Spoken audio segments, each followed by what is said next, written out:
Capítulo 2. Afanes y contratiempos de un Redentor. 1. Grande fue el asombro de Fortunata aquella noche cuando vio que Maximiliano sacaba puñados de monedas diferentes y contaba con rapidez la suma, apartando el oro de la plata. A la sorpresa un tanto alegre de la joven, siguió pronto sospecha de que su improvisado amigo hubiese adquirido aquel caudal por medios no muy limpios. Creyó ver en él un hijo de familia que, arrastrado de la pasión y cegado por la tontería, se había incautado de la caja materna. Esta idea la mortificó mucho, haciéndole ver la cruel insistencia con que su destino la maltrataba. Desde que fue lanzada a los azares de aquella vida, se había visto siempre unida a hombres groseros, perversos o tramposos. Lo peor de cada casa. No dejó entrever a Maximiliano sus sospechas sobre la procedencia del dinero, que viniera de donde viniese. No podía ser mal recibido, y poco a poco se fue tranquilizando al ver que el apreciable muchacho hacía alarde de poseer ideas económicas enteramente contrarias a las de sus predecesores. Esto, dijo mostrándole un grupito de monedas de oro, es para que desempeñes la ropa que te sea más necesaria. Los trajes de lujo, el abrigo de terciopelo, el sombrero y las alhajas se sacarán más adelante. Y se renovará el préstamo, para que no se pierdan. Olvídate por ahora de todo lo que es pura ostentación. Acabóse el barullo. Se gastará nada más que lo que se tenga, para no hacer ni una trampa. Pero ni una sola trampa. Fíjate bien. Esta sensatez era cosa nueva para Fortunata, y empezó a corregir algo sus primeras ideas acerca de su amante y a considerarle mejor que a los demás. En los días siguientes Olmedo confirmó esta buena opinión, hablándole con vivos encarecimientos de la formalidad de aquel chico y de lo muy arregladito que era. Quedó convenido entre Fortunata y su protector tomar un cuarto que estaba desalquilado en la misma casa. Rubín insistió mucho en la modestia y baratura de los muebles que se habían de poner, porque, para que se vea si era juicioso, conviene empezar por poco. Después se vería, y el humilde hogar iría creciendo y embelleciéndose gradualmente. Aceptaba ella todo sin entusiasmo ni ilusión alguna, más bien por probar. Maximiliano le era poco simpático, pero en sus palabras y en sus acciones había visto desde el primer momento la persona decente, novedad grande para ella. Vivir con una persona decente despertaba un poco su curiosidad. 2 días estuvo ocupada en instalarse. Los muebles se los alquiló una vecina que había levantado casa, y Rubín atendió a todo con tal tino que Fortunata se pasmaba de sus admirables dotes administrativas, pues no tenía ni idea remota de aquel ingenioso modo de defender una peseta, ni sabía cómo se recorta un gasto para reducirlo de 6 a 5, con otras artes financieras que el excelente chico había aprendido de doña Lupe. Tratando de medir el cariño que sentía por su amiga, Maximiliano hallaba pálida e inexpresiva la palabra querer, teniendo que recurrir a las novelas y a la poesía en busca del verbo amar, tan usado en los ejercicios gramaticales como olvidado en el lenguaje corriente. Y aun aquel verbo le parecía desabrido para expresar la dulzura y ardor de su cariño. Adorar, idolatrar, y otros cumplían mejor su oficio de dar a conocer la pasión exaltada de un joven enclenque de cuerpo y robusto de espíritu. Cuando el enamorado se iba a su casa, llevaba en sí la impresión de Fortunata transfigurada, porque no ha habido princesa de cuento oriental, ni dama del teatro romántico, que se ofreciera a la mente de un caballero con atributos más ideales, con rasgos más puros y nobles. 2 Fortunatas existían entonces, una la de carne y hueso, otra la que Maximiliano llevaba estampada en su mente. De tal modo se sutilizaron los sentimientos del joven Rubín con aquel extraordinario amor, que éste le inspiraba no sólo las buenas acciones, el entusiasmo y la abnegación, sino también la delicadeza llevada hasta la castidad. Su naturaleza pobre no tenía exigencias, su espíritu las tenía grandes, y éstas eran las que más le apremiaban. Todo lo que en el alma humana puede existir de noble y hermoso, brotó en la suya, como los chorros de lava en el volcán activo. Soñaba con redenciones y regeneraciones, con lavaduras de manchas, y con sacar del pasado negro de su amada una vida de méritos. El generoso galán veía los más sublimes problemas morales en la frente de aquella infeliz mujer, y resolverlos en sentido del bien parecíale la más grande empresa de la voluntad humana, porque su loco entusiasmo le impulsaba a la salvación social y moral de su ídolo, y a poner en esta obra grandiosa todas las energías que alborotaban su alma. Las peripecias vergonzosas de la vida de ella no le desalentaban, y hasta medía con gozo la hondura del abismo del cual iba a sacar a su amiga, y la había de sacar, pura o purificada. En aquellas confidencias que ambos tenían, creía Maximiliano advertir en la pecadora un cierto fondo de rectitud, y menos corrupción de lo que a primera vista parecía. ¿Se equivocaría en esto? A veces lo sospechaba, pero su buena fe triunfaba al instante de esta sospecha. Lo que sí podía sostener sin miedo a equivocarse era que Fortunata tenía vivos deseos de mejorar su personalidad, es decir, de adecentarse y pulirse. Su ignorancia era, como puede suponerse, completa. Leía muy mal y a trompicones, y no sabía escribir. Lo esencial del saber, lo que saben los niños y los paletos, ella lo ignoraba, como lo ignoran otras mujeres de su clase, y aun de clase superior. Maximiliano se reía de aquella incultura rasa, tomando en serio la tarea de irla corrigiendo poco a poco, y ella no disimulaba su barbarie. Por el contrario, manifestaba con graciosa sinceridad sus ardientes deseos de adquirir ciertas ideas y de aprender palabras finas y decentes. Cada instante estaba preguntando el significado de tal o cual palabra, o informándose de 1000 cosas comunes. No sabía lo que es el norte y el sur. Esto le sonaba a cosa de viento, pero nada más. Creía que un senador es algo del ayuntamiento. Tenía sobre la imprenta ideas muy extrañas, creyendo que los autores mismos ponían en las páginas aquellas letras tan iguales. No había leído jamás libro ninguno, ni siquiera novela. Pensaba que Europa es un pueblo y que Inglaterra es un país de acreedores. Respecto del sol, la luna y todo lo demás del firmamento, sus nociones pertenecían al orden de los pueblos primitivos. Confesó un día que no sabía quién fue Colón. Creía que era un general, así como O'Donnell o Prynne. En lo religioso no estaba más aventajada que en lo histórico. La poca doctrina cristiana que aprendió se le había olvidado. Comprendía a la Virgen, a Jesucristo y a San Pedro. Les tenía por muy buenas personas, pero nada más. Respecto a la inmortalidad y a la redención, sus ideas eran muy confusas. Sabía que arrepintiéndose uno, bien arrepentido, se salva. Eso no tenía duda. Y por más que dijeran nada que se relacionase con el amor, era pecado. Sus defectos de pronunciación eran atroces. No había fuerza humana que la hiciera decir fragmento, magnífico, enigma y otras palabras usuales. Se esforzaba en vencer esta dificultad riendo y machacando en ella, pero no lo conseguía. Las eses finales se le convertían en jotas, sin que ella misma lo notase ni evitarlo pudiera, y se comía muchas sílabas. Si supiera ella qué bonita boca se le ponía al comérselas, no intentara enmendar su graciosa incorrección. Pero Maximiliano se había erigido en maestro, con rigores de dómine e ínfulas de académico. No la dejaba vivir, y estaba en acecho de los solecismos para caer sobre ellos como el gato sobre el ratón. No se dice diferencia, sino diferencia. No se dice jacometrenzo, ni espíritu y santo, ni indulgencias. Además, escamón y escamarse son palabras muy feas, y llamar teologías a todo lo que no se entiende es una barbaridad. Repetir a cada instante pachasco es costumbre ordinaria, etc. Lo mejorcito que aquella mujer tenía era su ingenuidad. Repetidas veces sacó Maximiliano a relucir el caso de la deshonra de ella, por ser muy importante este punto en el plan de regeneración. El inspirado y entusiástico mancebo hacía hincapié en lo malos que son los señoritos y en la necesidad de una ley a la inglesa que proteja a las muchachas inocentes contra los seductores.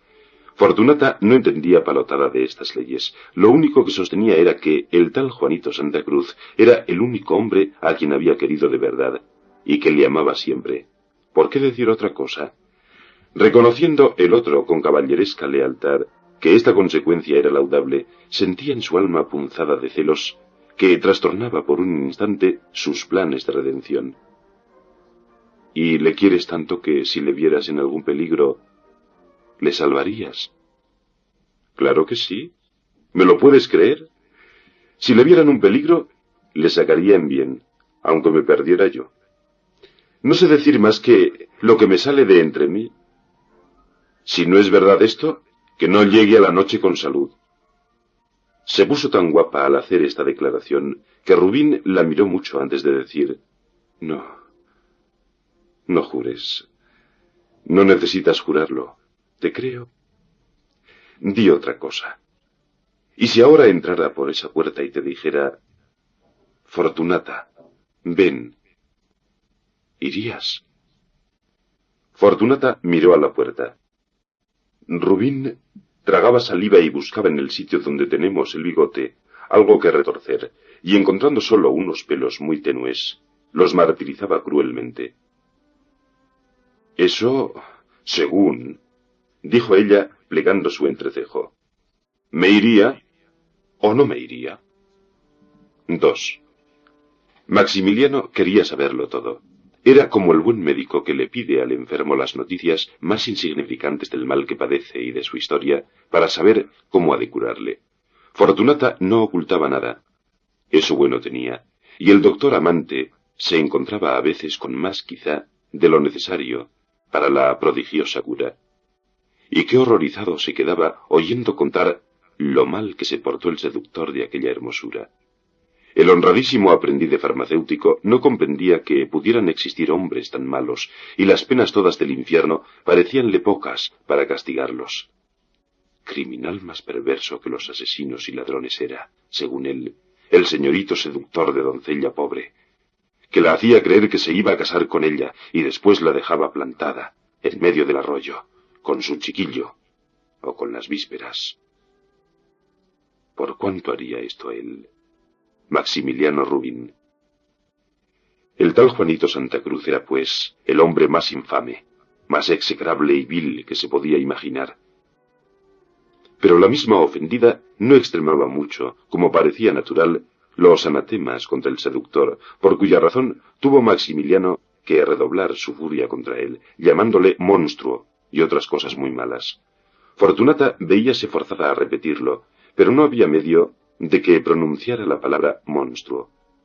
Se le atravesaba como otras muchas, y al fin, después de 1000 tentativas que parecían náuseas, la soltaba de entre sus bonitísimos dientes y labios como si la escupiera. Prefería contar particularidades de su infancia. Su difunto padre poseía un cajón en la plazuela, y era hombre honrado. Su madre tenía, como segunda, su tía paterna, el tráfico de huevos. Llamábanla a ella desde niña la pitusa, porque fue muy raquítica y encanijada, hasta los 12 años, pero de repente dio un gran estirón y se hizo mujer de talla y de garbo. Sus padres se murieron cuando ella tenía 12 años. Oía estas cosas Maximiliano con mucho placer, pero con todo mandábale que fuese al grano, a las cosas graves, como lo referente al hijo que había tenido. Cuando parte de esta historia fue contada, al joven le faltó poco para que se le saltaran las lágrimas. La tierna criatura, sin más amparo que su madre pobre, y la aflicción de ésta al verse abandonada, eran en verdad un cuadro tristísimo que partía el corazón. ¿Por qué no le citó ante los tribunales? Es lo que debía haber hecho. A estos tunantes hay que tratarlos a la baqueta. Otra cosa. ¿Por qué no se le ocurrió darle un escándalo, ir a la casa con el crío en brazos y presentarse a doña Bárbara y a don Baldomero y contarles allí bien clarito la gracia que había hecho su hijo? Pero no. Esto no hubiera sido muy conforme con la dignidad. Más valía despreciarle, dejándole entregado a su conciencia, sí, a su conciencia, que buen jaleo le había de armar tarde o temprano. Fortunata, al oír esto, fijaba sus ojos en el suelo, repitiendo como una máquina aquello de que lo mejor era el desprecio.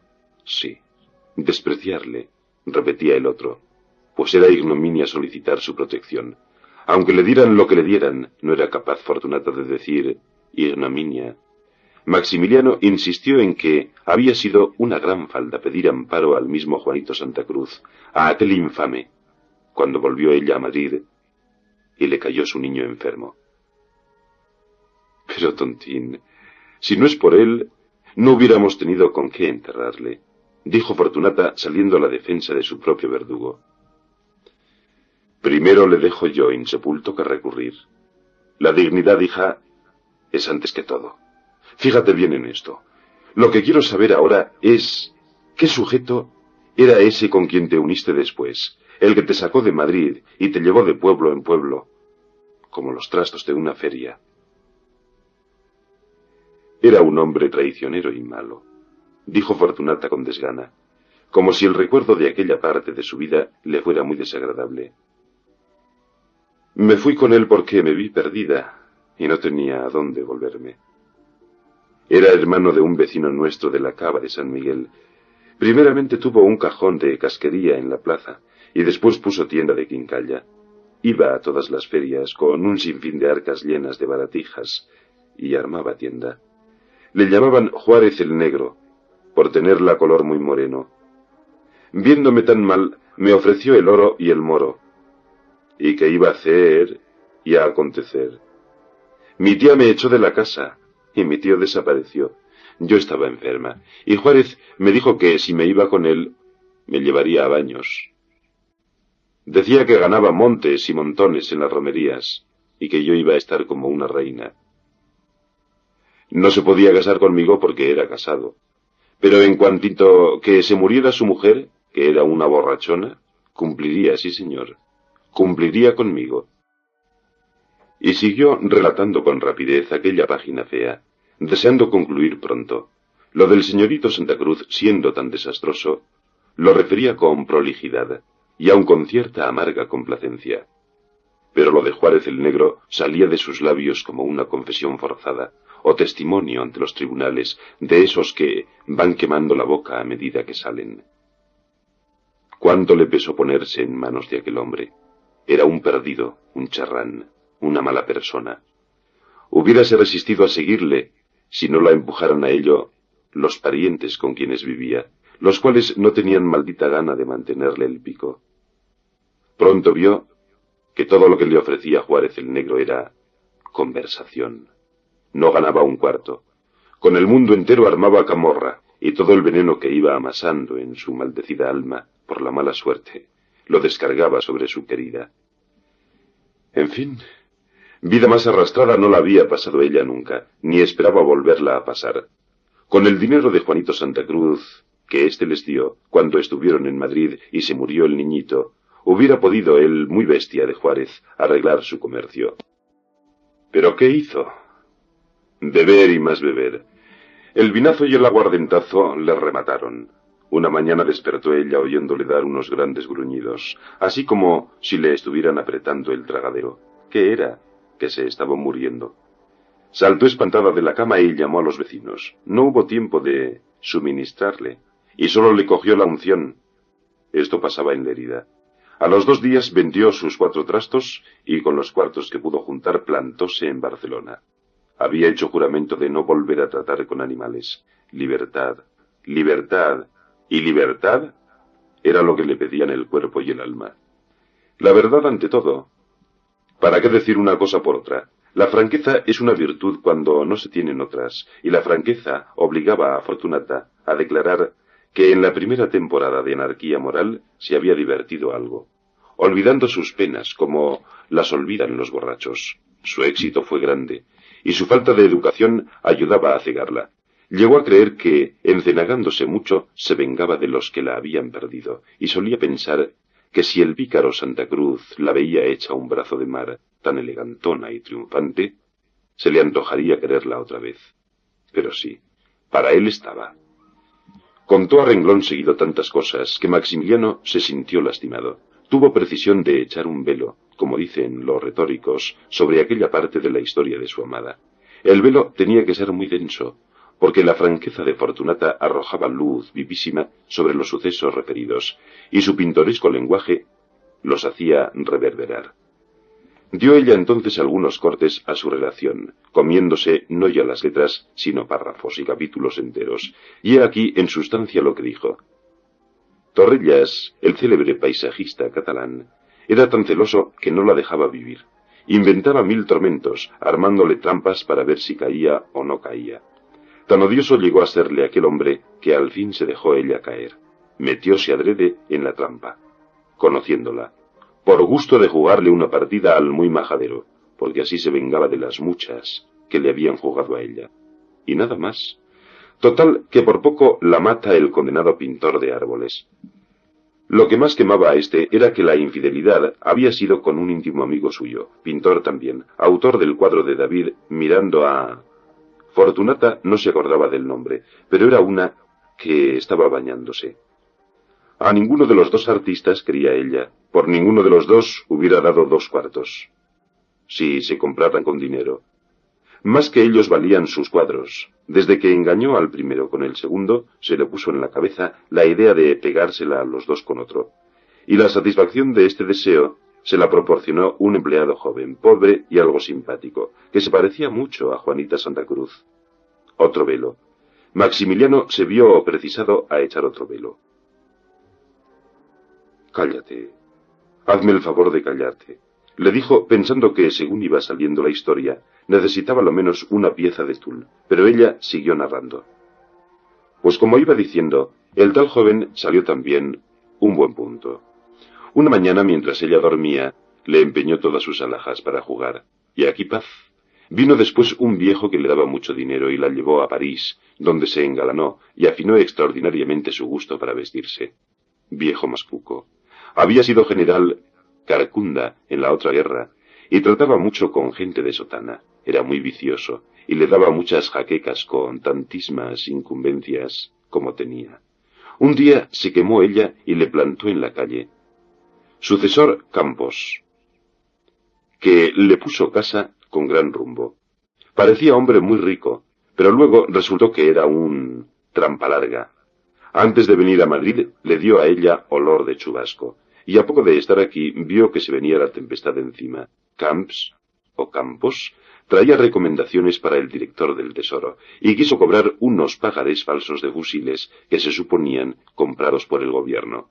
Una noche entró en casa muy enfurruñado, trincó una maleta pequeña, llenóla de ropa, pidió a Fortunata todo el dinero que tenía y dijo que iba a El Escorial. Escorial fue, que no ha vuelto a aparecer.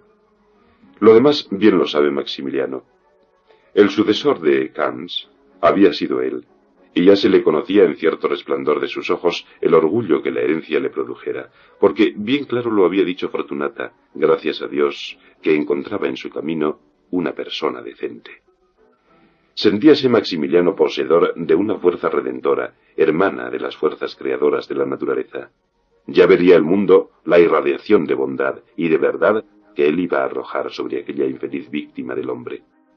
Desde que la conoció y sintió que el cielo se le metía en su alma, todo en él fue idealismo, nobleza y buenas acciones. ¿Qué diferencia entre él y los perdularios en cuyas manos estuvo antes aquella pobrecita? Por mucho que se rebuscara en la vida de Rubín, no se encontrarían más que dolores de cabeza y otras molestias físicas. Pero a ver, que le sacaran algún acto ignominioso, ni siquiera una falta. 3. Una de las cosas a que Maximiliano daba más importancia para poner en ejecución su plan redentorista era que Fortunata le amara, porque sin esto la sublime obra iba a tener sus dificultades.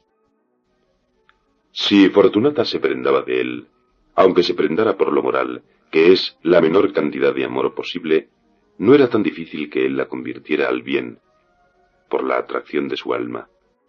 De esta necesidad de amor previo emanaba la insistencia con que Maximiliano le preguntaba a su ídolo si le quería ya algo, si le iba queriendo. Algunas veces contestaba ella que sí, con esa facilidad mecánica y rutinaria de los niños aplicados que se saben la lección. Otras veces, más sincera y reflexiva, respondía que el cariño no depende de la voluntad ni menos de la razón. Y por esto acontece que una mujer que no tiene pelo de tonta se enamorisca de cualquier pelagatos y da calabazas a las personas decentes. Aseguraba estar muy agradecida a Maximiliano por lo bien que se había portado con ella, y de aquella gratitud saldría con el trato el querer. Según Rubín, el orden natural de las cosas en el mundo espiritual establece que el amor nazca del agradecimiento, aunque también nace de otros padres. El corazón le decía, como él dice las cosas, a la calladita, que Fortunata le había de querer de firme, y esperaba con paciencia el cumplimiento de esta dulce profecía. Sin embargo, no las tenía todas consigo, porque, como se dan casos de que salga fallido lo que el corazón anuncia, pasaba el pobre chico horas de verdadera angustia, y a solas en su casa se metía en unos cálculos muy hondos para averiguar el estado de los sentimientos de su querida. Rápidamente pasaba de la duda más cruel a las afirmaciones terminantes. Tan pronto pensaba que no le quería ni pizca, como que le empezaba a querer, y todo era discutir y analizar palabras, gestos y actos de ella, interpretándolos de una manera o de otra. ¿Por qué me dijo tal o cual cosa? ¿Qué quería expresar con aquella reticencia? Y aquella carcajadita, ¿qué significaba? Ayer, cuando me abrió la puerta, no me dijo nada, pero cuando me marché, díjome que me abrigara bien. La casa estaba en una de las muchas rinconadas de la antigua calle de San Antón. En el portal había una relojería entre cristales, quedando tan poco espacio para la entrada que los gordos tenían que pasar de medio lado. En el piso bajo y tienda, una bollería que inundaba la casa de emanaciones de canela y azúcar. En el piso principal radicaba una casa de préstamos, con farolón a la calle, y en ciertos días había en los balcones ventilación de capas empeñadas. Más arriba, los pisos estaban divididos en viviendas estrechas y de poco precio. Había derecha, izquierda y dos interiores. Los vecinos eran de dos clases, mujeres sueltas o familias que tenían su comercio en el próximo mercado de San Antón. Hueveras y verduleras poblaban aquellos reducidos aposentos, echando sus hijos a la escalera para que jugasen. En uno de los segundos exteriores vivía Feliciana y Fortunata en un tercero interior. Lo alquiló Rubín por encontrarlo tan a mano, con intención de tomar vivienda mejor cuando variaran las circunstancias. Pasaba Maximiliano allí todo el tiempo de que podía disponer. Por la noche estaba hasta las 12 y a veces hasta la 1, no faltando ni aun cuando se veía acometido de sus terribles jaquecas. La sorpresa y confusión que a doña Lupe causaba esto, no hay para qué decirlas, y no se satisfacía con las explicaciones que su sobrino daba. «Aquí hay gato encerrado», decía la astuta señora, o en términos más claros, gata encerrada. Cuando Maximiliano iba con jaqueca a la casa de su amante, ésta le cuidaba casi tan bien como la propia doña Lupe, y hacía los imposibles por conseguir que no metieran bulla los chicos de la huevera. Esto lo agradecía tanto el enfermo que se le aumentara el amor si fuera capaz de aumento lo que ya era tan grande. Observó con satisfacción que Fortunata salía a la calle lo menos posible. Por la mañana bajaba a hacer su compra, con su cesto al brazo. Y al cuarto de hora volvía. Ella misma se hacía la comida y limpiaba la casa, en cuyas operaciones se le iba casi todo el día. No recibía visitas de mujeres de conducta dudosa, y la suya era estrictamente ajustada a las prácticas de una vida regular. «Tiene la honradez en la médula de los huesos», decía Maximiliano rebosando alegría. «Le gusta tanto trabajar que cuando tiene hecha una cosa, la desbarata y la vuelve a hacer por no estar ociosa. El trabajo es el fundamento de la virtud. Lo que digo, esta mujer ha sido mala a la fuerza». En medio de estos dulcísimos ensueños de su alma arrebatada, sentía Maximiliano unos saetazos que le hacían volver sobresaltado a la realidad.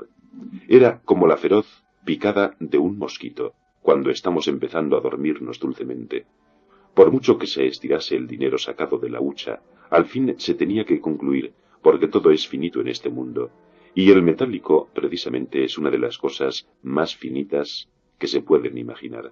María Santísima, cuando el temido momento llegase, cuando la última peseta del último duro fuera cambiada, si el mosquito le picaba a Maximiliano, cuando estaba en su cama dormido, o preparándose a ello, incorporábase tan desvelado cual si fueran las 12 del día, o se ponía a dar vueltas en el lecho y a calentarlo con el ardor de su febril zozobra.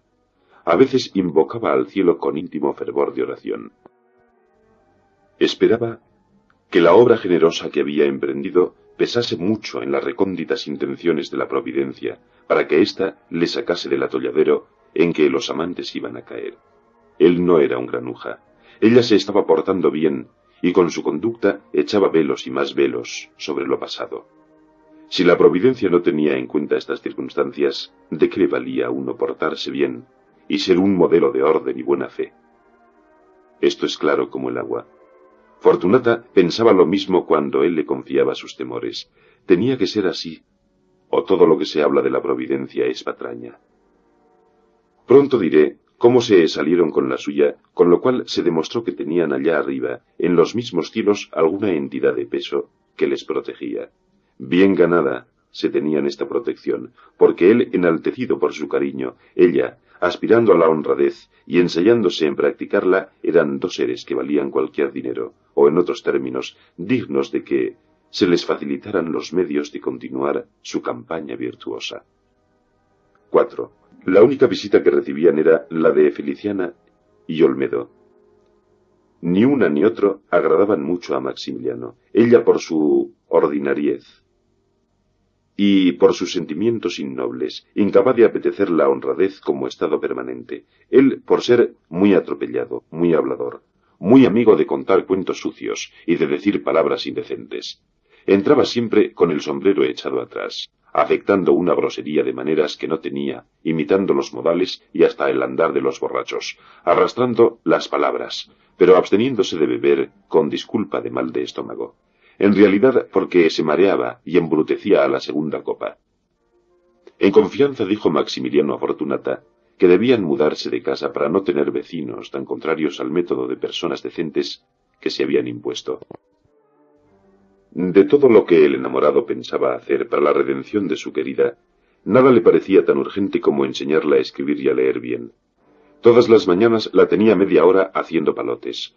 Fortunata deseaba aprender, pero ni con la paciencia ni con la atención sostenida se desarrollaban sus talentos caligráficos. Estaban ya muy duros aquellos dedos para tales primores. El hábito del trabajo en su infancia había dado robustez a sus manos, que eran bonitas, aunque vastas, cual manos de obrera. No tenía pulso para escribir, se manchaba de tinta los dedos y sudaba mucho, poniéndose sofocada y haciendo con los labios una graciosa trompeta en el momento de trazar el palote. «Nada de hociquitos, hija de mi alma. Eso es muy feo», le decía el profesor acariciándole la cabeza. «No agarrotes los dedos. Sí es cosa sencillísima, y lo más fácil». Ya se ve. Para él era fácil, pero ella, que en su vida las había visto más gordas, hallaba en la escritura una dificultad invencible. Decía con tristeza que no aprendería jamás, y se lamentaba de que en su niñez no la hubieran puesto a la escuela. La lectura la cansaba también, y la aburría soberanamente, porque después de estarse un mediano rato sacando las sílabas como quien saca el agua de un pozo, resultaba que no entendía ni jota de lo que el texto decía. Arrojaba con desprecio el libro o periódico, diciendo que ya no estaba la Magdalena para tafetanes. Si en el orden literario no mostraba ninguna aplicación, en lo tocante al arte social no sólo era aplicadísima, sino que revelaba aptitudes notables. Las lecciones que Maximiliano le daba, referentes a cosas de urbanidad y a conocimientos rudimentarios de los que exige la buena educación, eran tan provechosas que le bastaban a veces indicaciones leves para asimilarse una idea o un conjunto de ideas. «Aunque te estorbe lo negro», le decía él, «me parece que tú tienes talento». En poco tiempo le enseñó todas las fórmulas que se usan en una visita de cumplido, cómo se saluda al entrar y al despedirse, cómo se ofrece la casa y otras muchas particularidades del trato fino. Y también aprendió cosas tan importantes como la sucesión de los meses del año, que no sabía, y cuál tiene 30 y cuál 31 días. Aunque parezca mentira, este es uno de los rasgos característicos de la ignorancia española, más en las ciudades que en las aldeas, y más en las mujeres que en los hombres. Gustaba mucho de los trabajos domésticos, y no se cansaba nunca. Sus músculos eran de acero, y su sangre fogosa se avenía mal con la quietud. Como pudiera, más se cuidaba de prolongar los trabajos que de abreviarlos. Le agradaba en extremo planchar y lavar, y entregábase a estas faenas con delicia y ardor, desarrollando sin cansarse la fuerza de sus puños.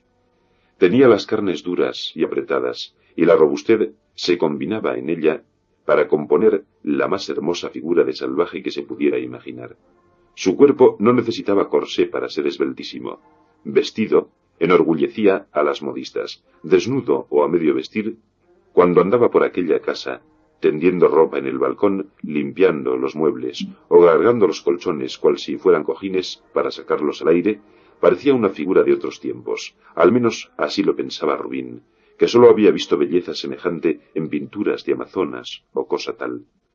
Otras veces le parecía mujer de la Biblia, la Betsabé aquella del baño, la Rebeca o la Samaritana, señoras que había visto en una obra ilustrada, y que, con ser tan barbianas, todavía se quedaban 2 dedos más abajo de la sana hermosura y de la gallardía de su amiga. En los comienzos de aquella vida, Maximiliano abandonó mucho sus estudios, pero cuando fue metodizando su amor, la conciencia de la misión moral que se proponía cumplir le estimuló al estudio, para hacerse pronto hombre de carrera. Y era muy particular lo que le ocurría. Se notaba más despierto, más perspicaz para comprender, más curioso de los secretos de la ciencia, y le interesaba ya lo que antes le aburriera. En sus meditaciones solía decir que le había entrado talento, como si dijese que le había entrado calentura. Indudablemente no era ya él mismo. En media hora se aprendía una lección que antes le llevaba 2 horas, y al fin no la sabía. Creció su admiración al observarse en clase contestando con relativa facilidad a las preguntas del profesor, y al notar que se le ocurrían apreciaciones muy juiciosas, y el profesor y los alumnos se pasmaban de que Rubinius Vulgaris se hubiese despabilado como por ensalmo. Al propio tiempo hallaba vivo placer en ciertas lecturas extrañas a la farmacia, y que antes le cautivaban poco. Algunos de sus compañeros solían llevar al aula para leer a escondidas obras literarias de las más famosas. Rubín no fue nunca aficionado a introducir de contrabando en clase, entre las páginas de la farmacia químico-orgánica, el Werther de Goethe o los dramas de Shakespeare. Pero después de aquella sacudida que el amor le dio, entróle tal gusto por las grandes creaciones literarias que se embebecía leyéndolas. Devoró el Fausto y los poemas de Heine, con la particularidad de que la lengua francesa que antes le estorbaba se le hizo pronto fácil. En fin, que mi hombre había pasado una gran crisis. El cataclismo amoroso varió su configuración interna. Considerábase como si hubiera estado durmiendo hasta el momento en que su destino le puso delante la mujer aquella y el problema de la redención. Cuando yo era tonto, decía, sin ocultarse a sí mismo el desprecio con que se miraba en aquella época, que bien podría llamarse antediluviana. Cuando yo era tonto, éralo por carecer de un objeto en la vida. Porque esos son los tontos. Personas que no tienen misión alguna. Fortunata no tenía criada. Decía que ella se bastaba y sobraba para todos los quehaceres de casa tan reducida. Muchas tardes, mientras estaba en la cocina, Maximiliano estudiaba sus lecciones tendido en el sofá de la sala. Si no fuera porque el espectro de la hucha se le solía aparecer de cuando en cuando, anunciándole el acabamiento del dinero extraído de ella, cuán feliz habría sido el pobre chico. A pesar de esto, la dicha le embriagaba. Entrábanle una embriaguez de amor que le hacía ver todas las cosas teñidas de optimismo. No había dificultades, no había peligros ni tropiezos. El dinero ya vendría de alguna parte. Fortunata era buena, y bien claros estaban ya sus propósitos de decencia. Todo iba a pedir de boca, y lo que faltaba era concluir la carrera y... Al llegar aquí, un pensamiento que desde el principio de aquellos amores tenía muy guardadito, porque no quería manifestarlo sino en sazón oportuna, se le vino a los labios. No pudo retener más tiempo aquel secreto, que se le salía con empuje, y si no lo decía, reventaba, sí, reventaba, porque aquel pensamiento era todo su amor, todo su espíritu, la expresión de todo lo nuevo y sublime que en él había, y no se puede encerrar cosa tan grande en la estrechez de la discreción. Entró la pecadora en la sala, que hacía también las veces de comedor, a poner la mesa, operación en extremo sencilla y que quedaba hecha en 5 minutos.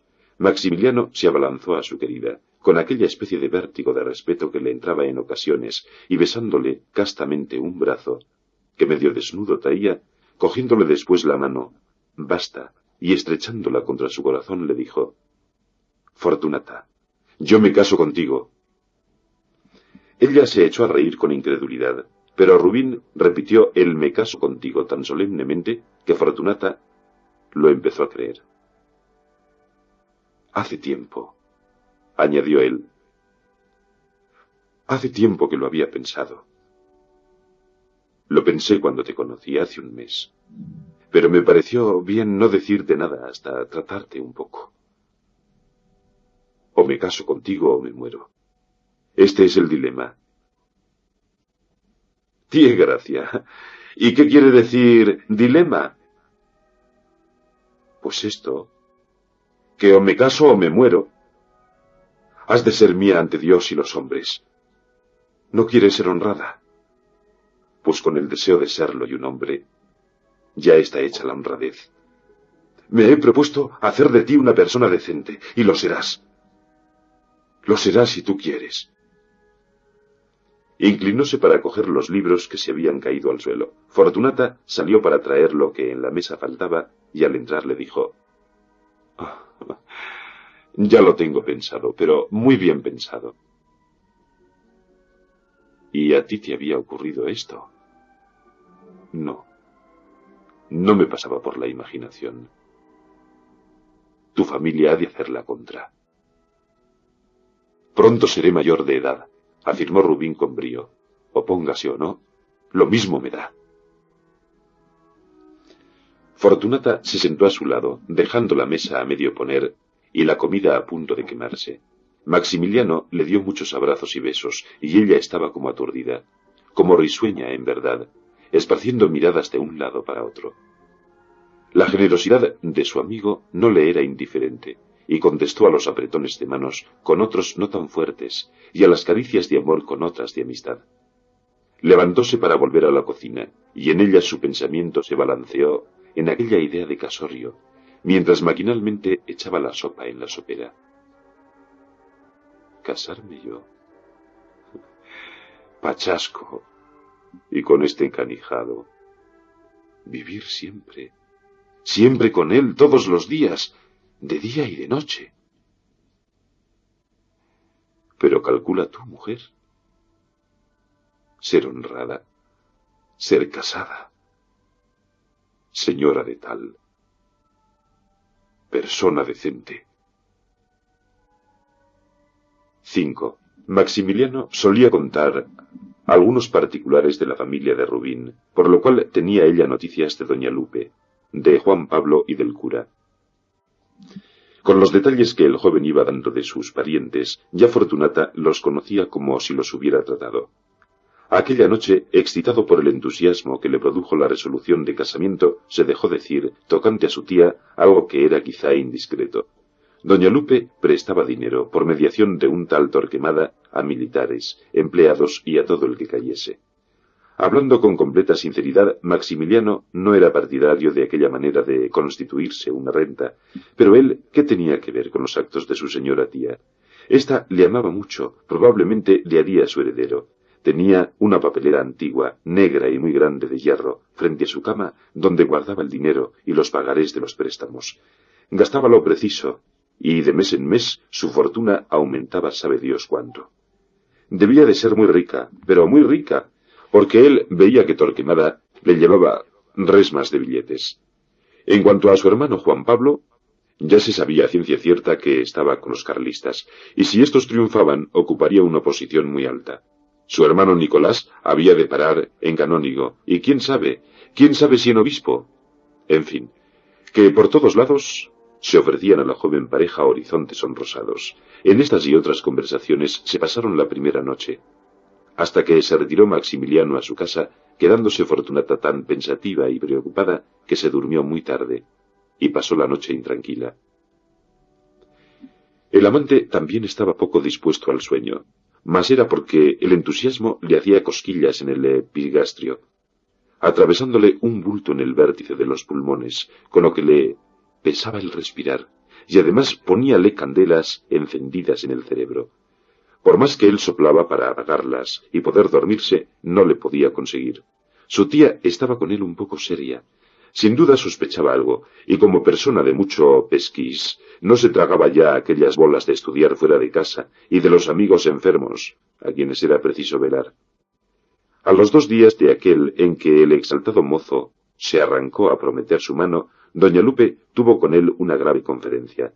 El semblante de la señora no revelaba tan solo recelo, sino profunda pena, y cuando llamó a su sobrino para encerrarse con él en el gabinete, éste sintió desvanecerse su valor.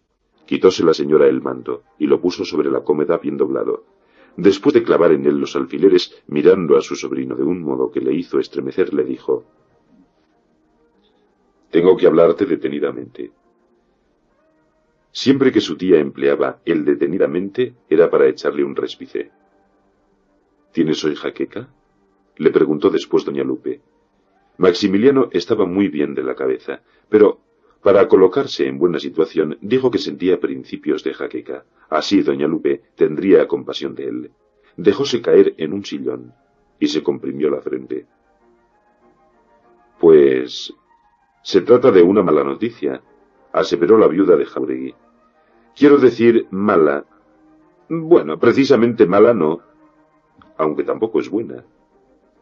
Rubín, sin comprender a qué podía referirse su tía, barruntó que nada tenía que ver aquello con sus amores clandestinos y respiró. La opresión del epigastrio se le hizo más ligera, y se acabó de tranquilizar al oír esto. «La noticia no ha de afectarte mucho. ¿Para qué tanto rodeo? Tu tía, doña Melitona Llorente, ha pasado a mejor vida. Mira la carta en que me lo dice el señor cura de Molina de Aragón. Murió como una santa, recibió todos los sacramentos y dejó 30.000 reales para misas». Maximiliano conocía muy poco a su tía materna. La había visto solo 2 o 3 veces siendo muy niño, y no vivía en su imaginación sino por las rosquillas y el arrope que mandaba de regalo todos los años en vida de don Nicolás Rubín. La noticia del fallecimiento de esta buena señora le afectó poco. «Todo sea por Dios», murmuró por decir algo. Doña Lupe se volvió de espaldas para abrir el cajón de la cómoda, y en esta postura le dijo: «Tú y tus hermanos heredáis a Melitona, que por mis cuentas debía de tener un capitalito sano de 20 o 25.000 duros». Maximiliano no oyó bien, por estar su tía de espaldas, y aquello le interesaba tanto que se levantó, puso un codo sobre la cómoda y allí se hizo repetir el concepto para enterarse bien. «Esas son mis cuentas», agregó doña Lupe, «pero ya ves que en los pueblos no se sabe lo que se tiene y lo que no se tiene». Probablemente la difunta emplearía algún dinero en préstamos, que es como tirarlo al viento. Se cobra tarde y mal, cuando se cobra. De modo que no os hagáis muchas ilusiones. Cuando Juan Pablo venga a Madrid, irá a Molina de Aragón a enterarse del testamento y recoger lo que es vuestro. «Pues que vaya inmediatamente», dijo Maximiliano dando una palmadita sobre la cómoda.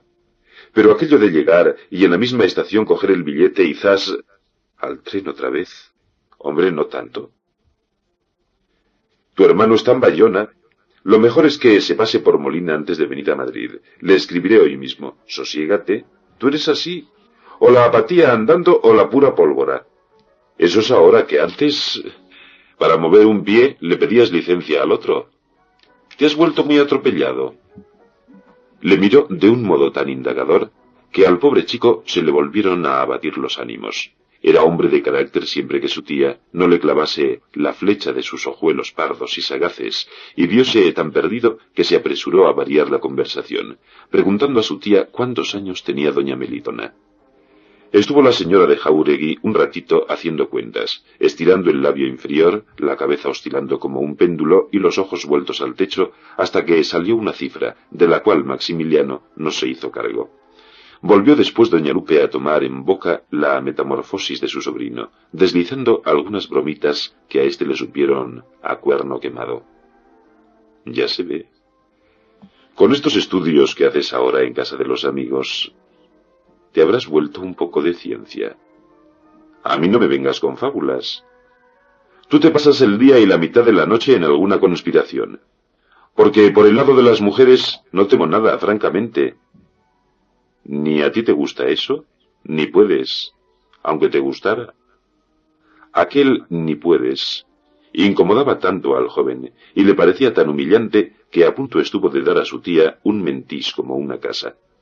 Pero no pasó de aquí, pues doña Lupe tuvo que ocuparse de cosas más graves que averiguar si su sobrino podía o no podía. Papitos fue quien le salvó aquel día, atrayendo así toda la atención del ama de la casa. Porque la mona aquella tenía días, algunos lo hacía todo tan bien y con tanta diligencia y aseo que doña Lupe decía que era una perla, pero otros no se la podía aguantar. Aquel día empezó de los buenos y concluyó siendo de los peores. Por la mañana había cumplido admirablemente, estuvo muy suelta de lengua y de manos, haciendo garatusas y dando brincos en cuanto la señora le quitaba la vista de encima. Semejante fiebre era señal de próximos trastornos. En efecto, por la tarde dividió en dos la tapa de una sopera, y desde entonces todo fue un puro desastre. Cuando se enfurruñaba, creíase que hacía las cosas mal adrede. Le mandaban esto y se salía con lo otro. No se pueden contar las faltas que cometió en una hora. Bien decía doña Lupe que tenía los demonios metidos en el cuerpo y que era mala, pero mala de veras, una sinvergüenza, una malcriada y una calamidad, en toda la extensión de la palabra. Y mientras más repelones le daban, peor que peor. Pasó tanta agua del puchero del agua caliente al puchero de la verdura que ésta quedó encharcada. Los garbanzos se quemaron, y cuando fueron a comer los amargaban como demonios. La sopa, no había cristiano que la pasara de tanta sal como le echó, aquella condenada. Luego era una insolente, porque en vez de reconocer sus torpezas decía que la señora tenía la culpa, y que ella, la muy piojosa, no estaría allí ni un día más, porque misté, en cualisquiera parte la tratarían mejor. Doña Lupe discutía con ella violentamente, argumentando con crueles pellizcos y añadiendo que estaba autorizada por la madre para descuartizarla, si preciso era, a lo que Papitos contestaba echando lumbre por los ojos. ¡Ay, hija! ¡No me descuartice usted tanto! Este solía ser el periodo culminante de la disputa, que concluía dándole la señora a su sirvienta una gran bofetada y rompiendo la otra a llorar. Los disparates seguían, y al servir la mesa ponía los platos sobre ella sin considerar que no eran de hierro. Doña Lupe la amenazaba con mandarle a la galera o con llamar una pareja, con escabecharla y ponerla en salmuera, y poco a poco se iba aplacando la fierecilla hasta que se quedaba como un guante. 6. Maximiliano, gozoso de ver que su tía, con aquel gran alboroto, no se ocupaba de él, disponíase de parte de la autoridad y en contra de Papitos. Sí, era muy mala, muy descarada, y había que atarle corto. Azuzaba la cólera de doña Lupe para que ésta no se revolviese contra él, hablándole de su cambio de costumbres y de lo que hacía fuera de casa. Doña Lupe fue aquella noche a casa de las de la Caña, y se estuvo allá las horas muertas. Maximiliano entró a las 11. Había dejado a Fortunata acostada y casi dormida, y se retiró decidido a afrontar las chafalditas de su tía y a explicarse con ella.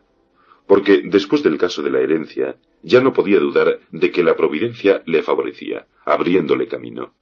Nunca había sido él muy religioso, pero aquella noche parecíale desacato y aun ingratitud no consagrar a la divinidad un pensamiento, ya que no una oración. Estaba como un demente. Por el camino miraba a las estrellas y las encontraba más hermosas que nunca, y muy mironas y habladoras. A Fortunata, sin mentarle la herencia por respeto a la difunta, le dijo algo de sus fincas de Molina de Aragón, y de que si el dinero en hipotecas era el mejor dinero del mundo, a veces su imaginación agrandaba las cifras de la herencia, añadiéndole ceros, porque esa gente de los pueblos no gasta un cuarto, y no hace más que acumular. Acumular. Los faroles de la calle le parecían astros, los transeúntes excelentes personas, movidas de los mejores deseos y de sentimientos nobilísimos. Entró en su casa resuelto a espontanearse con su tía. ¿Me atreveré? Pensaba, si me atreviera. ¿Y qué hay de malo en esto? En último caso, ¿qué puede hacer mi tía? ¿Acaso me va a comer? Si me niega el derecho de casarme con quien me dé la gana, ya le diré yo cuántas son 5. No se conoce el genio de las personas hasta que llega la ocasión de mostrarlo. A pesar de estas disposiciones belicosas, cuando Papitos le dijo que la señora no había vuelto todavía, quitósele de encima un gran peso, porque, en verdad, la revelación del secreto y el cisco que había de seguirle eran para acoquinar al más pintado. No le arredraba el miedo de ser vencido, porque su amor y su misión le darían seguramente coraje, pero convenía proceder con tacto y diplomacia, pensar bien lo que iba a decir, para no ofender a su tía, y si era posible, ponerla de su parte en aquel tremendo pleito. Se fue a la cocina detrás de Papitos, siguiendo una costumbre antigua de hacer tertulia y de entretenerse en pláticas sabrosas cuando se encontraban solos. Un año antes, la criadita y el estudiante se pasaban las horas muertas en la cocina, contándose cuentos o proponiéndose acertijos. En estos era fuerte la chiquilla. Sus carcajadas se oían desde la calle cuando repetía la adivinanza, sin que el otro la pudiera acertar. Maximiliano se rascaba la cabeza aguzando su entendimiento. Pero la solución no salía. Papitos le llamaba zote, bruto y otras cosas peores sin que él se ofendiera. Tomaba su revancha en los cuentos, pues había muchos, y ella los escuchaba con embeleso, abierta la boca de par en par y los ojos clavados en el narrador. Aquella noche estaba Papitos de muy mal temple, por la soba que se había llevado, y le tenía mucha tirria al señorito, porque no se puso de su parte en la contienda, como otras veces. Feo, tonto, le dijo aguzando la jeta cuando le vio sentarse en la mesilla de pino de la cocina. Acusón, patoso, Memo en polvo. Maximiliano buscaba una fórmula para pedirle perdón, sin menoscabo de su dignidad de señorito. Sentíase con impulsos de protección hacia ella. Verdad que había jugado muchas veces con ella, que el año anterior, a pesar de la diferencia de edades, eran tan niños el uno como el otro, y se entretenían en enredos inocentes, pero ya las cosas habían cambiado. Él era hombre, y qué hombre, y Papitos una chiquilla retozona sin pizca de juicio. Pero tenía buena índole, y cuando sentara la cabeza y diera un estirón, sería una criada inapreciable. La chiquilla, después que le dijo todas aquellas injurias, se puso a repasar una media, en la cual tenía metida la mano izquierda como en un guante. Sobre la mesa estaba su estuche de costura, que era una caja de tabacos. Dentro de ella había carretes, cintajos, un canuto de agujas muy roñoso, un pedazo de cera blanca, botones y otras cosas pertinentes al arte de la costura. La cartilla en que Papitos aprendía a leer estaba también allí, con las hojas sucias y reviradas. El quinqué de la cocina, con el tubo ahumado y sin pantalla, iluminaba la cara gigantesca de la criada, dándole un tono de bronce rojizo, y la cara pálida y serosa del señorito, con sus ojeras violadas y sus granulaciones alrededor de los labios. —¿Quieres que te tome la lección? —dijo Rubín, cogiendo la cartilla. —Ni falta. Canijo, espátula. Parece un garabito. —No quiero que me tome lición —replicó la chica, remedándole la voz y el tono—. No seas salvaje. Es preciso que aprendas a leer para que seas mujer completa —dijo Rubín, esforzándose en parecer juicioso. Hoy has estado un poco salida de madre. Pero ya eso pasó. Teniendo juicio, se te mirará siempre como de la familia. Mira este. Me zampo yo a la familia, chilló la otra remedándole y haciendo las morisquetas diabólicas de siempre. No te abandonaremos nunca, manifestó el joven henchido de deseos de protección. ¿Sabes lo que te digo? Para que lo sepas, chica, para que lo sepas, ten entendido que cuando yo me case, te llevaré conmigo, para que seas la doncella de mi señora. Al soltar la carcajada, Se tendió Papitos para atrás con tanta fuerza que el respaldo de la silla crujió como si se rompiera. ¿Casarse él? ¿Usted? ¡Ay! Memo más que Memo. ¡Casarse!, exclamó. Si la señorita dice que usted no se puede casar. Sí, se lo decía a doña Silvia la otra noche. La indignación que sintió Maximiliano al oír este concepto fue tan viva que de manifestarse en hechos habría ocurrido una catástrofe, porque tal ultraje no podía contestarse sino agarrando a Papitos por el pescuezo y estrangulándola. El inconveniente de esto consistía en que Papitos tenía mucha más fuerza que él. «Eres lo más animal y lo más grosero», balbució Rubín. «Lo más grosero que he visto en mi vida. Si no te curas de esas tonterías, nunca serás nada». Papitos alargó el brazo izquierdo en que tenía a la media, y asomando sus dedos por los agujeros, le cogió la nariz al señorito y le tiró de ella. «Que te estés quieta. ¡Vaya!». «Tú no te has llevado nunca una solfa buena, y soy yo quien te la va a dar». «¿Y por qué son esas risas estúpidas? ¿Porque he dicho que me caso? Pues sí, señor, me caso, porque me da la gana». Tiempo hacía que Maximiliano deseaba hablar de aquella manera con alguien y manifestar su pensamiento libre y sin turbación. La confidencia, que tan difícil era con otra persona, resultaba fácil con la cocinerita, y el hombre se creció después de dichas las primeras palabras. «Tú eres una inocente», le dijo poniéndole la mano en el hombro. «Tú no conoces el mundo, ni sabes lo que es una pasión verdadera». Al llegar a este punto, Papitos no entendió ni jota de lo que su señorito le decía. Era un lenguaje nuevo, como eran nuevas la expresión de él y la cara seria que puso. No ponía aquella cara cuando contaba los cuentos. «Porque, verás tú», continuó Rubín, expresándose con alma, «el amor es la ley de las leyes. El amor gobierna el mundo. Si yo encuentro la mujer que me gusta, que es la mitad, si no la totalidad de mi vida, una mujer que me transforme, inspirándome acciones nobles y dándome cualidades que antes no tenía, ¿por qué no me he de casar con ella? A ver, que me lo digan, que me den una razón, media razón siquiera. Porque tú no me has de salir con argumentos tontos. Tú no has de participar de esas preocupaciones por las cuales...». Al llegar aquí el orador se embarulló algo, y no ciertamente por miedo a la dialéctica de su contrario. Papitos, después de asombrarse mucho de la solemnidad con que el señorito hablaba y de las cosas incomprensibles que le decía, empezó a aburrirse.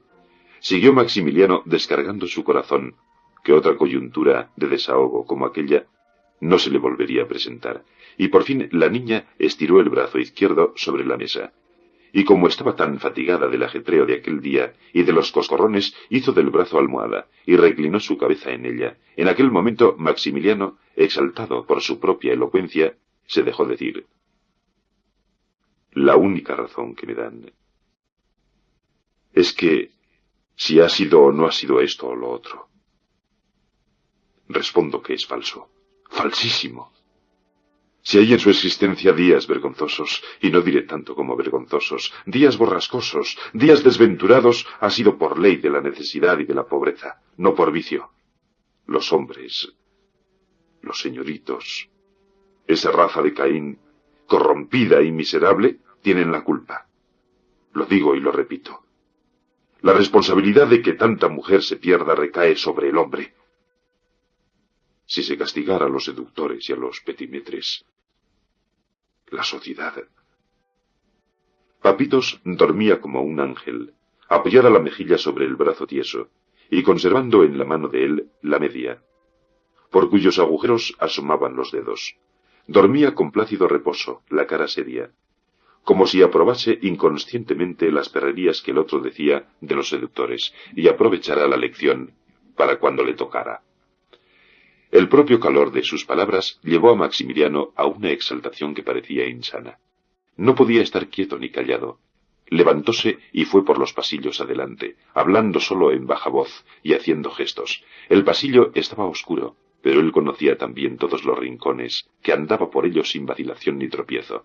Entró en la sala, que también estaba a oscuras, penetró en el gabinete de su tía, que a la misma boca de un lobo se igualara en lo tenebroso, y allí se le redobló la facundia, y la energía de sus declamaciones rayaba en frenesí. Apoyando las cláusulas con enfático gesto, se le ocurrían frases de admirable efecto contundente, frases capaces de tirar de espaldas a todos los individuos de la familia si las oyeran. Qué lástima que no estuviera allí su tía. Como si la estuviera viendo, le soltó estas atrevidas expresiones. Y para que lo sepa usted de una vez. Yo no cedo ni puedo ceder, porque sigo en esto el impulso de mi conciencia. Y contra la conciencia no valen pamplinas. Ni ese cúmulo, sí señora, de preocupaciones rancias que usted me opone. Yo me caso y me caso, porque soy dueño de mis actos, porque soy mayor de edad, porque me lo dicta mi conciencia, porque me lo manda Dios. Y si usted lo aprueba, ella y yo le abriremos nuestros amantes brazos, y será usted nuestra madre, nuestra consejera, nuestra guía. Vamos, que sentía de veras no estuviese delante de él, en el sillón de hule, la propia viuda de Jáuregui, en imagen corpórea, porque de fijo le diría lo mismo que estaba diciendo ante su imagen figurada y supuesta. Después salió otra vez al pasillo, donde continuó la perorata, paseándose de un extremo a otro, y gesticulando a favor de la oscuridad. La soledad, el silencio de la noche, y la poca luz favorecen a los tímidos para su comedia de osados y lenguaraces, teniéndose a sí mismos por público, y envalentonándose con su fácil éxito. Maximiliano hablaba quedito. Sus fuertes manotadas no correspondían al diapasón bajo de las palabras, cuya vehemencia sofocada las hacía parecer como un ensayo. Cuando doña Lupe llamó a la puerta, su sobrino le abrió, y pasmóse ella de que estuviera en pie todavía. —¿Qué despabilado está el tiempo? —dijo la señora con cierto retintín, que hizo estremecer al joven, limpiando súbitamente su espíritu de toda idea de independencia, como se limpia de sombras un farol, cuando aparece dentro de él la llama del gas. Al oír la campanilla acudió la chica dando traspiés y restregándose los ojos. Doña Lupe no dijo más que «¡A la cama todo Cristo!». Era muy tarde, y Papitos tenía que madrugar. El sobrino y la cocinerita entraron sin hacer ruido en sus respectivas madrigueras, como los conejos cuando oyen los pasos del cazador. 7. La declaración de Maximiliano había puesto a Fortunata en perplejidad grande y penosa. Aquella noche y las siguientes durmió mal por la viveza del pensar y las contradictorias ideas que se le ocurrían. Después de acostada tuvo que levantarse y se arrojó liada en una manta en el sofá de la sala. Pero no se quedaban las cavilaciones entre las sábanas, sino que iban con ella a donde quiera que iba. La primera noche dominaron al fin, tras largo debate, las ideas afirmativas. Casarme yo, y casarme con un hombre de bien, con una persona decente. Era lo que más podía desear. Tener un nombre, no tratar más con gentuza, sino con caballeros y señores. Maximiliano era un bienaventurado, y seguramente le haría feliz. Esto pensaba por la mañana, después de lavarse y encender la lumbre, cuando cogía la cesta para ir a la compra. Púsose el manto y el pañuelo por la cabeza y bajó a la calle. Lo mismo fue poner el pie en la vía pública, que sus ideas variaron. Pero vivir siempre con este chico, tan feo como es, me da por el hombro, y yo le levanto como una pluma. Un marido que tiene menos fuerza que la mujer no puede ser marido. El pobrecillo es un bendito de Dios. Pero no le podré querer aunque viva con él 1000 años. Esto será ingratitud, pero ¿qué le vamos a hacer? No lo puedo remediar. Tan distraída estaba que el carnicero le preguntó 3 veces lo que quería, sin obtener respuesta. Por fin se enteró. Hoy no llevo más que media libra de falda para el cocido y una chuletita de lomo. Señor Paco, pésemelo bien. Tome usted simpatía y mande. También compró 2 onzas de tocino, luego una brecolera en el puesto de verduras de la carnicería, y en la tienda de la esquina arroz, 4 huevos y una lata de pimientos morrones. Al volver a su casa revisó la lumbre y se puso a limpiar y a barrer. Mientras quitaba el polvo a los muebles, volvió al tema.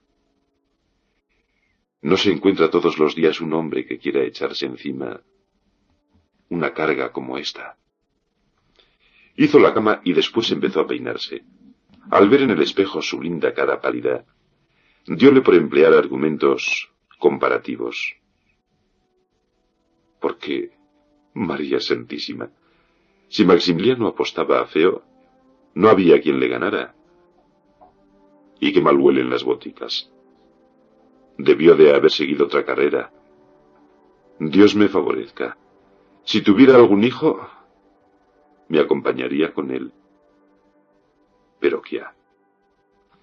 Después de esta reticencia, que por lo terminante parecía hija de una convicción profunda, siguió contemplando y admirando su belleza. Estaba orgullosa de sus ojos negros, tan bonitos que, según dictaban de ella misma, le daban la puñalada al Espíritu Santo. La tez era una preciosidad, por su pureza mate y su transparencia y tono de marfil recién labrado. La boca un poco grande, pero fresca, y tan mona en la risa como en el enojo. Y luego unos dientes. «Tengo los dientes», decía ella, mostrándoselos como pedacitos de leche cuajada. La nariz era perfecta. «Narices como la mía, pocas se ven». Y por fin, componiéndose la cabellera negra y abundante, como los malos pensamientos, decía: «Vaya un pelito que me ha dado Dios». Cuando estaba concluyendo, se le vino a las mientes una observación, que no hacía entonces por primera vez. Hacíala todos los días, y era esta: «Cuánto más guapa estoy ahora que antes. He ganado mucho». Y después se puso muy triste. Los pedacitos de leche cuajada desaparecieron bajo los labios fruncidos y se le armó en el entrecejo como una densa nube. El rayo que por dentro pasaba decía así: «Si me viera ahora». Bajo el peso de esta consideración estuvo un largo rato quieta y muda, la vista independiente a fuerza de estar fija. Despertó al fin de aquello que parecía letargo, y volviendo a mirarse, animóse con la reflexión de su buen palmito en el espejo. «Digan lo que quieran, lo mejor que tengo es el entrecejo. Hasta cuando me enfado es bonito. A ver cómo me pongo cuando me enfado. Así. Así. Ah, llaman». El campanillazo de la puerta la obligó a dejar el tocador. Salió a abrir con la peineta en una mano y la toalla por los hombros. Era el Redentor, que entró muy contento y le dijo que acabara de peinarse. Como faltaba tan poco, pronto quedó todo hecho. Maximiliano la elogió por su resolución de no tomar peinadoras. ¿Por qué las mujeres no se han de peinar solas? La que no sabe, que aprenda. Eso mismo decía Fortunata. El pobre chico no dejaba de expresar su admiración por el buen arreglo y economía de su futura, haciendo por sus propias manos la tarea que desempeñan mal esas bergantes ladronas que llaman criadas de servir. Fortunata aseguraba que aquella costumbre suya no tenía mérito, porque el trabajo le gustaba. «Eres una alajita», le decía su amante con orgullo. «En cuanto a las peinadoras, todas son unas grandes alcahuetas, y en la casa donde entran no puede haber paz». Más adelante tomarían alguna criada, porque no convenía tampoco que ella se matase a trabajar. Estarían seguramente en buena posición, y puede que algunos días tuvieran convidados a su mesa. La servidumbre es necesaria, y llegaría un día seguramente en que no se podrían pasar sin una niñera. Al oír esto, por poco suelta la risa Fortunata, pero se contuvo, concretándose a decir en su interior: «¿Para qué querrá niñeras este desventurado? A renglón seguido sacó el joven a relucir el tema del casorio, y dijo tales cosas que Fortunata no pudo menos de rendir el espíritu a tanta generosidad y nobleza de alma. Tu comportamiento decidirá de tu suerte, afirmó él, y como tu comportamiento ha de ser bueno, porque tu alma tiene todos los resortes del bien, estamos al cabo de la calle.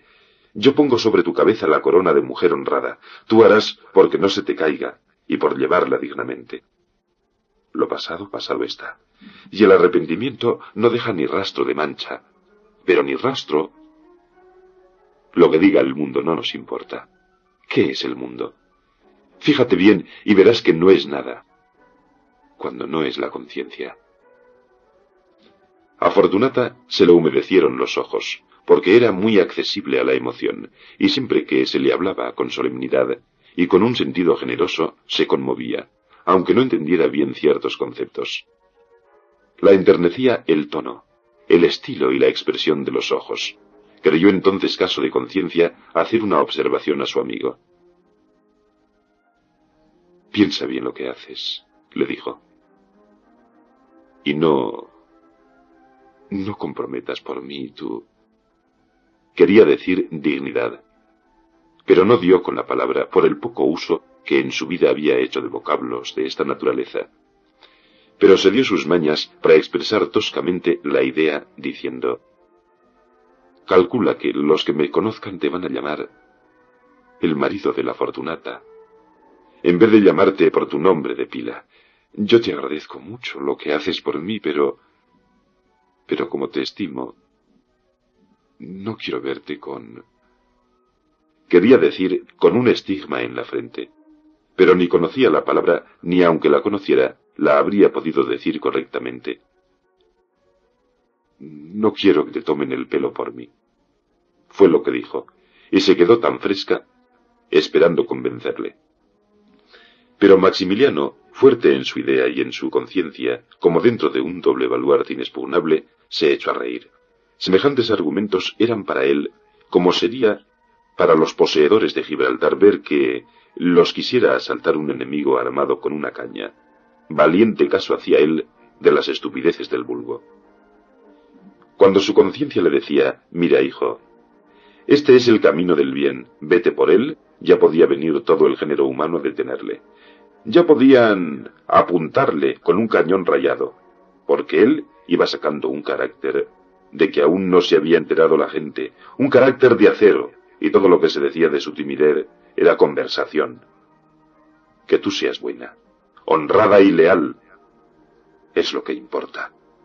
Lo demás corre de mi cuenta, déjame a mí. Tú déjame a mí.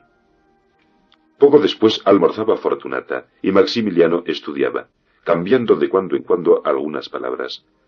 Toda aquella tarde dominaron en el espíritu de la joven las ideas optimistas, porque él se dejó decir algo de su herencia, de tierras e hipotecas en Molina de Aragón, asegurando que sus villas podían darle tanto más... ¿Cuánto? Por la noche avisaron para que les trajeran café, y vino el mozo de la paz con él. Olmedo y Feliciana entraron de tertulia. Estaban de monos y apenas se hablaban. Señal inequívoca de pelotera doméstica. Y es que si los estados más sólidos se quebrantan cuando la hacienda no marcha con perfecta regularidad, aquella casa, hogar, familia o lo que fuera, no podía menos de resentirse de las anomalías de un presupuesto cuyo carácter permanente era el déficit. Feliciana tenía ya, pie ignorado, lo mejorcito de su ropa, y Olmedo había perdido el crédito de una manera absoluta. Por falta de crédito se pierden las repúblicas, lo mismo que las monarquías. Y no se hacía ya ilusiones el bueno de Olmedo acerca de la catástrofe próxima. Sus amigos no le conocían bien, descubrían en él menos entereza para desempeñar el papel de libertino, y a menudo se le clareaba la buena índole al través de la máscara. A Maximiliano le contaron que habían sorprendido a Olmedo en el retiro estudiando a hurtadillas. Cuando le vieron sus amigos, escondió los libros entre el follaje, porque le sabía mal que le descubrieran aquella flaqueza. Daba mucha importancia a la consecuencia en los actos humanos, y tenía por deshonra soltar de improviso la agasaca e insignias de perdulario. ¿Qué diría la gente que los amigos, que los mocosos más jóvenes que él, que le tomaban por modelo. Hallábanse en la situación de uno de esos chiquillos que, para darse aires de hombres, encienden un cigarro muy fuerte y se lo empiezan a fumar y se marean con él, pero tratan de dominar sus náuseas para que no se diga que se han emborrachado. Olmedo no podía aguantar más la horrible desazón, el asco y el vértigo que sentía, pero continuaba con el cigarro en la boca, haciendo que tiraba de él, pero sin chupar cosa mayor. Feliciana, por su parte, había empezado a acampar por sus respetos, lo dicho. La honradez y el amor eran cosas muy buenas, pero no daban de comer. El calavera de oficio no se permitió aquella noche ninguna barrabasada, solo al entrar, y cuando los cuatro se sentaron a tomar café, dijo con su habitual desenfado: «Narices. Ya está reunido aquí toito el de mi monde». Fortunata y Feliciana no comprendieron, pero Rubín se puso encarnado y se incomodó mucho, porque aplicar tales vocablos a personas dispuestas a unirse en santo vínculo le parecía una falta de respeto, una grosería y una cochinada, sí señor, una cochinada. Mas se calló por no armar camorra, ni quitar a la reunión sus tonos de circunspección y formalidad. Acordóse de que nada había dicho a su amigo del casorio proyectado, siendo evidente que Olmedo habló en términos tan liberales por ignorancia. Determinó, pues, revelarle su pensamiento en la primera ocasión, para que en lo sucesivo midiera y pesara mejor sus palabras. 8. Aquella noche fue también mala para Fortunata, pues se la pasó casi toda cavilando, discurriendo sobre si el otro se acordaría o no de ella. Era muy particular que no le hubiese encontrado nunca en la calle, y por falta de mirar bien a todos lados, no era ciertamente. Estaría malo, estaría fuera de Madrid. Más adelante, cuando supo que en febrero y marzo había estado Juanito Santa Cruz enfermo de pulmonía, acordóse de que aquella noche lo había soñado ella, y fue verdad que lo soñó a la madrugada, cuando su caldeado cerebro se adormeció, cediendo a una como borrachera de cavilaciones. Al despertar ya de día, el reposo profundo, aunque breve, le había vuelto del revés las imágenes y los pensamientos en su mente. «A mi boticario me atengo», dijo después que echó el Padre Nuestro por las ánimas de que no se olvidaba nunca. «Viviremos tan apañaditos». Levantóse, encendió su lumbre, bajó a la compra, y de tienda en tienda pensaba que Maximiliano podía dar un estirón, echar más pecho y más carnes, ser más hombre, en una palabra, y curarse de aquel maldito romadizo crónico que le obligaba a estarse sonando constantemente.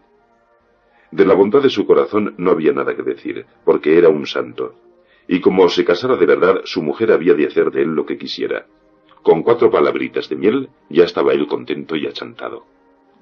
Lo que importaba era no llevarle la contraria en todo aquello de la conciencia y de las misiones. Así, un adjetivo que Fortunata no recordaba. Era sublime, pero lo mismo daba. Ya se sabía que era una cosa muy buena. Aquel día la compra duró algo más, pues habiéndole anunciado Maximiliano que almorzaría con ella, pensaba hacerle un plato que a entrambos les gustaba mucho, y que era la especialidad culinaria de Fortunata, el arroz con menudillos. Lo hacía tan ricamente que era para chuparse los dedos. Lástima que no fuera tiempo de alcachofas, porque las hubiera traído para el arroz. Pero trajo un poco de cordero, que le daba mucho a aquel. Compró chuletas de ternera, 2 reales de menudillos y unas sardinas escabechadas para segundo plato. De vuelta a su casa, armó los 3 pucheros con el minucioso cuidado que la cocina española exige, y empezó a hacer su arroz en la cacerola. Aquel día no hubo en la cocina cacharro que no funcionara. Después de freír la cebolla y de machacar el ajo y de picar el menudillo, cuando ninguna cosa importante quedaba olvidada, lavóse la pescadera las manos y se fue a peinar, poniendo más cuidado en ello que otros días. Pasó el tiempo. La cocina despedía múltiples y confundidos olores. Dios, con la faena que en ella había. Cuando llegó Rubín a las 12, salió a abrirle su amiga con semblante risueño. Ya estaba la mesa puesta, porque la mujer aquella multiplicaba el tiempo, y como quisiera, todo lo hacía con facilidad y prontitud. Dijo el enamorado que tenía mucha hambre, y ella le recomendó una chispita de paciencia. Se le había olvidado una cosa muy importante, el vino, y bajaría a buscarlo, pero Maximiliano se prestó a desempeñar aquel servicio doméstico, y bajó más pronto que la vista. Media hora después, estaban sentados a la mesa en amor y compañía, pero en aquel instante se vio Fortunata acometida bruscamente de unos pensamientos tan extraños que no sabía lo que le pasaba. Ella misma comparó su alma en aquellos días a una veleta. Tan pronto marchaba para un lado como para otro. De improviso, como si se levantara un fuerte viento, la veleta daba la vuelta grande y ponía la punta donde antes tenía la cola. De estos cambiazos había sentido ella muchos, pero ninguno como el de aquel momento, el momento en que metió la cuchara dentro del arroz para servir a su futuro esposo. No sabría ella decir cómo fue ni cómo vino aquel sentimiento a su alma, ocupándola toda. No supo más sino que le miró, y sintió una antipatía tan horrible hacia el pobre muchacho que hubo de violentarse para disimularla. Sin advertir nada, Maximiliano elogiaba el perfecto condimento del arroz, pero ella se calló, echando para adentro, con las primeras cucharadas, aquel fárrago amargo que se le quería salir del corazón. Muy para entre sí, dijo: primero me hacen a mí en pedacitos como estos que casarme con semejante hombre. Pero no le ven. No le ven que ni siquiera parece un hombre. Hasta huele mal. Yo no quiero decir lo que me da cuando calculo que toda la vida voy a estar mirando delante de mí esa nariz de rabadilla. Parece que estás triste, moñuca, le dijo Rubín, que solía darle este cariñoso mote. Contestó ella que el arroz no había quedado tan bien como deseara. Cuando comían las chuletas, Maximiliano le dijo con cierta pedantería de domine: una de las cosas que tengo que enseñarte es a comer con tenedor y cuchillo, no con tenedor solo, pero tiempo tengo de instruirte en esa y en otras cosas más. También le cargaba a ella tanta corrección. Deseaba hablar bien y ser persona fina y decente. Pero cuánto más aprovechadas las lecciones si el maestro fuera otro, sin aquella destiladera de nariz, sin aquella cara deslucida y muerta, sin aquel cuerpo que no parecía de carne, sino de cordilla. Esta antipatía de Fortunata no estorbaba en ella la estimación, y con la estimación mezclábase una lástima profunda de aquel desgraciado, caballero del honor y de la virtud, tan superior moralmente a ella. El aprecio que le tenía, la gratitud y aquella conmiseración inexplicable, porque no se compadece a los superiores, eran causa de que refrenase su repugnancia. No era ella muy fuerte en disimular, y otro menos alucinado que Rubín habría conocido que el lindísimo entrecejo ocultaba algo. Pero veía las cosas por la lente de sus ideas propias, y para él todo era como debía ser, y no como era. Alegróse mucho Fortunata de que el almuerzo concluyese, porque eso de estar sosteniendo una conversación seria y oyendo advertencias y correcciones no la divertía mucho. Gustábale más el trajín de recoger la loza y levantar la mesa, operación en que puso la mano no bien tomaron el café. Y para estar más tiempo en la cocina que en la sala, revisó los pucheros y se puso a picar la ensalada cuando aún no hacía falta. De rato en rato daba una vuelta por la sala, donde Maximiliano se había puesto a estudiar. No le era fácil aquel día fijar su atención en los libros, estaba muy distraído, y cada vez que su amiga entraba, toda la ciencia farmacéutica se desvanecía en su mente. A pesar de esto, quería que estuviese allí, y aun se enojó algo por lo mucho que prolongaba los ratos de cocina. «Chica, no trabajes tanto que te vas a cansar. Trae tu labor y siéntate aquí». «Es que si me pongo aquí no estudias, y lo que te conviene es estudiar para que no pierdas el año», replicó ella. «Pues si lo pierdes y tienes que volverlo a estudiar». Esta razón hizo efecto grande en el ánimo de Rubín. «No importa que estés aquí. Con tal que no me hables, estudiaré. Viéndote, parece que comprendo mejor las cosas y que se me abren las compuertas del entendimiento. Te pones aquí. Tú a tu costura, yo a mis libros. Cuando me siento muy torpe, pin, te miro y al momento me despabilo». Fortunata se rió un poco y, ausentándose un instante, trajo la costura. «¿Sabes? le dijo Rubín apenas ella se sentó. Mi hermano Juan Pablo se fue a Molina a arreglar eso de la herencia de la tía Melitona. Mi tía Lupe le escribió, y antes de venir a Madrid se plantó allá. Escribe diciendo que no habrá grandes dificultades. ¿De veras? Vamos, más vale así. Como lo oyes. Aún no puedo decir lo que nos tocará a cada hermano. Lo que sí te aseguro es que me alegro de esto por ti, exclusivamente por ti. Luego te quejarás de la providencia, porque cuanto más aseguradas están las materialidades de la vida, más segura es la conservación del honor. La mitad de las deshonras que hay en la vida no son más que pobreza, chica, pobreza. Créete que ha venido Dios a vernos, y si ahora no nos portamos bien, merecemos que nos arrastren. Fortunata hubiera dicho para sí, vaya un moralista que me ha salido. Pero no tenía noticia de esta palabra, y lo que dijo fue, ya estoy de misionero hasta aquí. Usando la palabra misionero con un sentido doble, a saber, el de predicador y el de agente de aquello que Rubín llamaba su misión.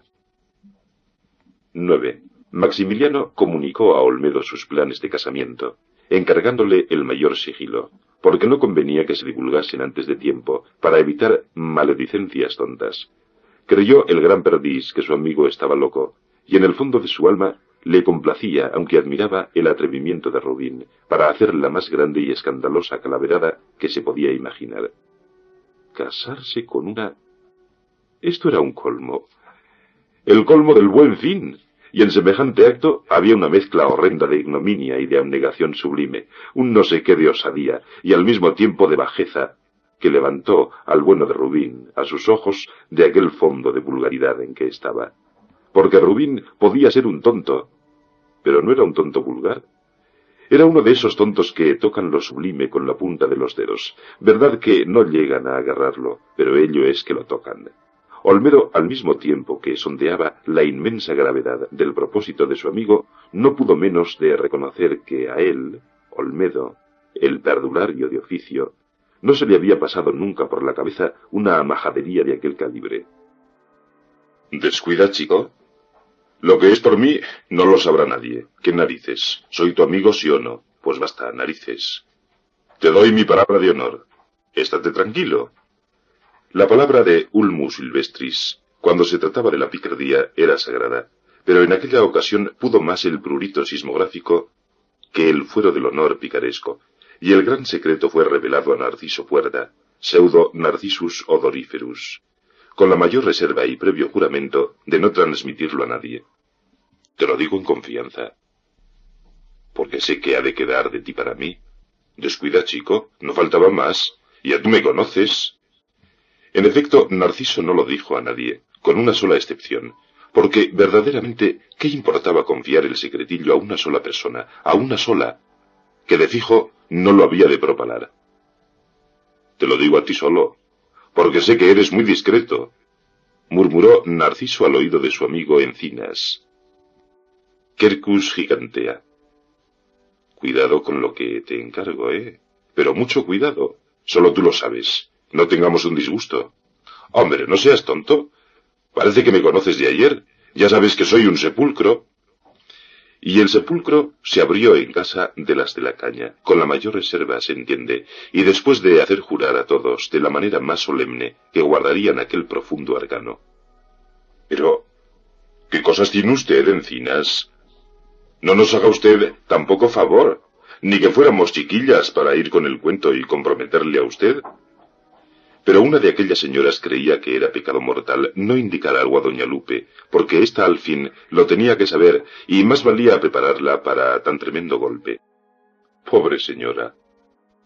Era un dolor verla, con aquella tranquilidad, tan ajena a la deshonra que la amenazaba. Total, que la noticia llegó a la sutil oreja de doña Lupe a los 3 días de haber salido del labio tímido de Rubinius Vulgaris. Cuentan que doña Lupe se quedó un buen rato como quien ve visiones. Después dio a entender que algo barruntaba ella, por la conducta anómala de su sobrinito. Casarse con una que ha tenido que ver con muchos hombres. Bah. No sería cierto, quizá. Y si lo era pronto se había de saber, porque eso sí, a doña Lupe no se le apagaría en el cuerpo la bomba. Y aquella misma noche, o al día siguiente por la mañana, Maximiliano y ella se verían las caras. Que la señora viuda de Jauregui estaba volada, lo probó la inseguridad de su paso al recorrer la distancia entre el domicilio de las de la Caña y el suyo. Hablaba sola. Y se le cayó el paraguas 2 veces, y cuando se bajó a recogerlo, se le cayó el pañuelo, y por fin, en vez de entrar en el portal de su casa, entró en el próximo. Como estuviera en casa el muy hipocritón, su tía le iba a poner verde. Pero no estaría, seguramente, porque eran las 11 de la noche y el señor Itingo no entraba ya nunca antes de las 12 o la 1. ¿Quién lo había de decir? ¿Pero quién lo había de decir? Aquel cuitado, aquella calamidad de chico, aquella inutilidad, tan fulastre, y para poco, que no tenía aliento para apagar una vela, y que a los 18 años, sí, bien lo podía asegurar doña Lupe, no sabía lo que son mujeres, y creía que los niños que nacen vienen de París. Aquel hombre fallido, enamorarse así. ¿Y de quién? De una mujer perdida. Pero perdida, en toda la extensión de la palabra. ¿Ha venido el señorito?, preguntó a su criada, y como ésta le contestara que no, frunció los labios en señal de impaciencia. El desasosiego y la ira habrían llegado qué sé yo a dónde, si no se desahogaban un poco sobre la inocente cabeza de Papitos. Y se dice la cabeza porque esta fue lo que más padeció en aquel achuchón.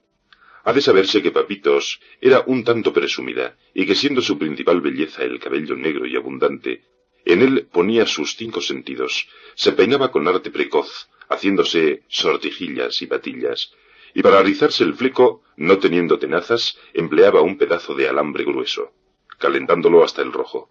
Hubiera querido hacer estas cosas por la mañana, pero como su ama se levantaba antes que ella, no podía ser. La noche, cuando estaba sola, era el mejor tiempo para dedicarse con entera libertad a la peluquería elegante.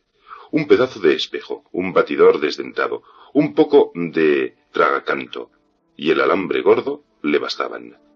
Por mal de sus pecados, aquella noche se había trabajado el pelo con tanta perfección que... «Hija, ni que fueras a un baile», se había dicho ella a sí misma con risa convulsiva, al mirarse en el espejo por secciones de cara, porque de una vez no se la podía mirar toda. «¡Puerca!